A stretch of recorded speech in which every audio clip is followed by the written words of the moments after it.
بسم الله الرحمن الرحیم. احوال العصبة بغیره وما غیره. سبق نمبر 16 کې مصنف رحمت الله علیه د عصبه بغیره او د مع غیره ولا حالات د تخینن بمو د عصبه بغیره ولا خبر خایو ګوره دې سو. اما العصبة بغیره فاربع من النسوة. عصبه درې قسمه کیو. یو ته عصبه بنفسه الشابیون شولو، بل د دویم نمبر عصبه بغیره د سالور قسمه خزی دی د عصبه بغیره الشی وهن اغا دا د خزی دی اللاتی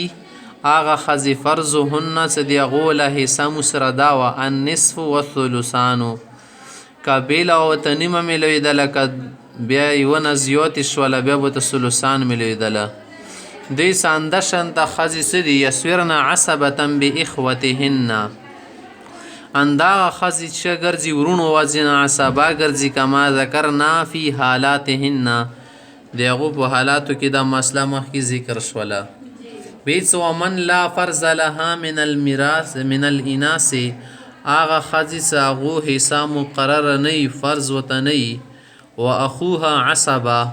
ورور دیغی ولا عصبا وی لا تصویر عصبتن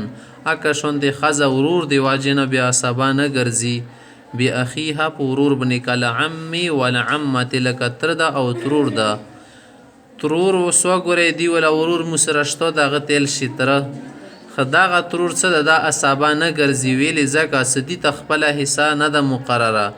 المال كله للعم دون العمه کده شته حالات پوتیو نه بیا به د ټول مول تر تیر کول شي ترور ته بنشي ور کول.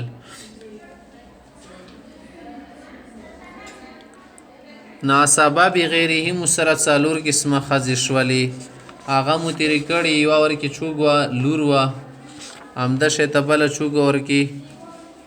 لکه بنت سلبیه د ساغیت شامل دل نیمه حساب مل دل کله بیلوا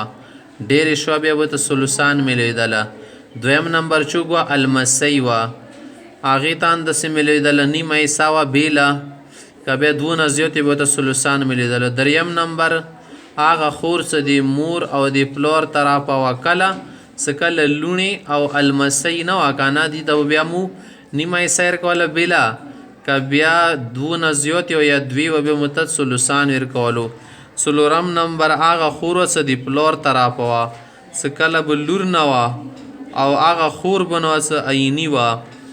او المسی بنو دی ته بیا اندر شته حصے ملوي دلی نو دی صدا شیطه خزی دی ورونو دو واجن عصبا گرزی خور کی ضروری دا خبره دا څه عصبا به ال گرزی څکله دی دغه ول خپل بندي حصہ مقرره که حصہ نو مقرره بیا وته هیڅ کله عصبا ول آپشن نشته دا لکه ترور شوله او تر شوله د سارا کی پوتی شټول مول بچته مليږي ترته مليږي ترور ته نه مليږي ځکه سترور خپل حصہ شریعت کی مقرر نه وي.